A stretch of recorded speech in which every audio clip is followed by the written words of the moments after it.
"We're so sorry. The baby is too small. He might not make it through the night." Caleb stood completely still. The words didn't land. They fell like a stone into deep water, swallowed, before he could understand them. Mia was on the operating table, pale as snow lips tinged blue. Her chest rose barely under the thin hospital sheet. Less than an hour ago, she was holding his hand in the hallway, whispering, "It's probably just a false alarm." Now they were cutting her open. They had waited nearly 2 years for this baby. After the wedding, after 3 job changes, after moving into a little house at the edge of St. Clair, where golden light poured through the maple trees each afternoon. They didn't have much, but they had each other. And they had enough love to whisper names to a child who hadn't yet arrived. Jude if it was a boy, Lila if it was a girl.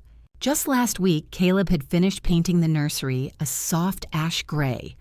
Mia had hung paper planets across the ceiling, tiny stars above the crib. She once said, "Our baby will sleep inside their own little universe." But Jude didn't sleep in that room. He came early, week 24, a freezing night in February. Mia woke with sudden pain and bleeding. They drove to the hospital in 12 silent minutes. No crying, no praying, no talking. Just headlights and her hand gripping Caleb's arm so tightly he lost feeling in his fingers. The doctors moved fast, ultrasound, monitors, decisions. "Severe preeclampsia," the doctor said. "We have to deliver. He can't stay inside any longer." There was no time to ask questions. Caleb signed the consent form with hands that wouldn't stop shaking. Jude was born at 3:46 a.m. No cry, no movement, just 503 grams, smaller than a bottle of water. The doctor didn't make promises. He only said quietly, "Babies this small rarely survive the night." Caleb didn't respond, not because he understood, but because there was nothing left to say. The surgery ended around 5 a.m. Caleb was still there, back against the wall, outside the OR, eyes open, but not really seeing. A nurse told him Mia had been moved to recovery. He nodded and followed silent. Mia was still unconscious. She didn't know the baby had been born, didn't know what the doctors had said. Caleb sat in the chair beside her bed, hand resting on the edge of the blanket, not holding hers, as if afraid his panic might pass through skin. It wasn't until around 9 a.m. that a doctor from the neonatal intensive care unit came to find him. He's on a ventilator, heart still beating but weak. We're monitoring him minute by minute. Then he paused, eyes softening. "Would you like to see him?" Caleb wasn't sure he did, but still he got up. The NICU was on the 3rd floor down a quiet hallway, bathed in pale green light. The door stayed closed. Sanitizer, gloves, gown. Inside the room was calm in a way that felt unnatural. No babies crying, just the steady hiss of oxygen and the beeping of tiny hearts trying to hold on. They stopped at incubator number 12. Inside was a baby barely bigger than Caleb's hand, skin red and almost translucent belly, rising only because of the clear tube down his throat. A line through his chest, a knit cap to hold the monitors in place. No sound, no movement. "That's Jude," the doctor said softly, placing a hand on Caleb's shoulder. "He's fighting." Caleb didn't speak. He just stood there. He had never seen a life that fragile, a flicker of light so faint it could disappear with a breath. Mia didn't see Jude until the 3rd day. They wheeled her in still weak hands, trembling body stitched and sore. But her eyes didn't blink. She stared through the glass like she was holding him with nothing but sight. She cried, quietly, not collapsing, just bowed her head into her palms and let go. Caleb placed a hand on her shoulder. "I didn't think we'd get to this moment," he whispered. Mia didn't answer. But when she leaned forward close to the incubator and heard the faint puff of Jude's assisted breath, she whispered, "You will live. I believe you will." On day 6, Jude's lung collapsed. They had to drain it fast. Day 11, he stopped breathing for 7 seconds. CPR. Day 14, he opened his eyes, maybe reflex, maybe not. But Mia saw it and cried again, this time just outside the room. "He's trying to say something," she said. Day 19, he gained 30 grams. The doctors didn't call it a miracle. They used careful words, small progress, temporarily stable, too early to tell. But for Mia, silence from the monitors was its own kind of miracle. Every morning she heard he's still okay. She wrote it down in a little notebook she carried every day where she logged every gram, every dosage, every flicker of life. Caleb learned to prep the feeding tubes. Mia learned how to do skin-to-skin care. They became untrained professionals in survival, not because they hoped for triumph, but because they refused to let go. Jude needs us to believe in him first, Mia said after the first pneumonia scare. Caleb nodded, not pretending he wasn't scared anymore, but because it was the only answer that didn't break apart in his mouth. On day 42, Jude had gained nearly 400 grams. Every morning, Mia was already waiting outside the NICU before the nurses even started their shift. She tracked every number, took photos of heart monitor graphs, asked about every drip, every reading. Caleb called it her miracle board, but Mia didn't laugh. She was afraid that if she stopped paying attention, even for a second, something would slip away. On day 47, Jude latched onto a silicone pacifier for the first time. "It's just a reflex," the nurse said gently. But Mia wrote it down anyway. Today he looked for milk. Even for 2 seconds I saw it. But on day 51, Jude suddenly stopped breathing in his sleep. This time longer. The alarm screamed. The NICU doors shut. Caleb and Mia were held back in the hallway. 30 minutes later, the doctor came out. His face was tired in a way that couldn't be hidden. We suspect significant brain damage.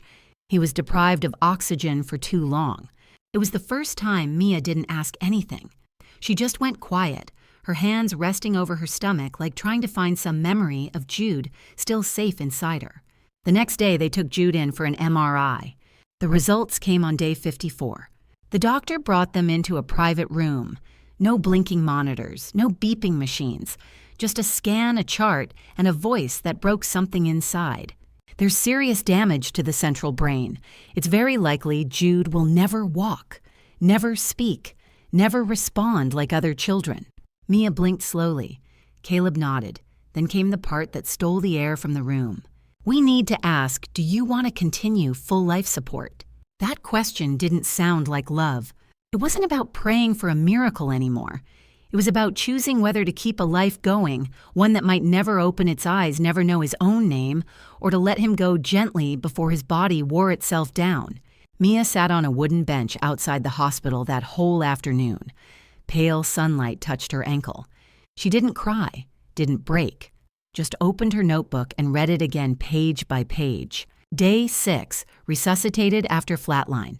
Day 11, opened his eyes. Day 14, moved his left hand. Day 19, gained 30 grams. She chuckled. Soft, broken, not from humor. Caleb sat a few steps away holding a folded piece of paper, the consent form for palliative withdrawal. "Do you want me to sign it?" he asked. Mia looked up. "No," she said, "not today." They asked the hospital for 7 more days, not to wait for a miracle, but to be present fully for Jude's life, however long it might be, to make sure he didn't spend his last moments alone with machines. Each day, Mia read aloud to him, her voice raw and cracked. Caleb sang lullabies he didn't know the words to his hand resting gently on Jude's tiny back. They held him skin to skin, slept in chairs, stayed. On day 56, Jude opened his eyes when Mia spoke, cloudy but responsive. On day 58, he pulled his leg away when Caleb wiped him down. A tiny reflex, but the doctor standing beside them stayed quiet for a long time. On day 59, Jude moved his lips when Mia dropped milk onto his tongue. On day 60, the doctor called them in and said just one sentence. "I don't know what's happening, but maybe we shouldn't give up yet. Miracles don't announce themselves. They don't come with trumpets or flashes of light. Sometimes they arrive as a baby who doesn't know how to speak but still turns toward the voice he remembers." That night, Mia wrote in her notebook. "Day 60, Jude answered, not with words, just by staying." On day 74, for the first time, Jude was taken out of the NICU without a breathing tube. He still had a feeding line. He still needed monitors. But he could breathe on his own, even if only for minutes at a time. An older nurse held him with both hands carefully and said softly, "This boy, he's been standing between life and death for weeks. I can't explain it, but I've seen something rare here." Caleb didn't respond. He just looked at Mia, her hair tied up with a pen loop, her hands cracked from weeks of scrubbing and sanitizer. She looked exhausted, but her eyes still held light. Not the kind that comes after relief, but the kind that never left. On day 96, Jude hit 2.5 kilograms. On day 102, for the first time, the doctor used the word discharge. Not yet, he said, maybe a few more weeks, but in theory, it's possible. Caleb laughed, really laughed the first time in nearly 4 months. Mia cried, but this time it wasn't silent. This time she cried like someone who had finally stepped out from underwater, gasping and trembling, but still here. Jude came home on day 128. No welcome signs, no balloons.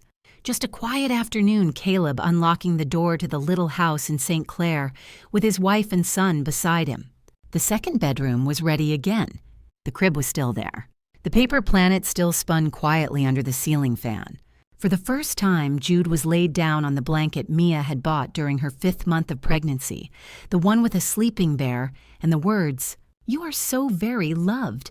5 years later, Mia posted a photo online. No filter, no caption tricks. Just Jude standing by the window holding a wooden toy staring out at the backyard where wild daisies had grown again.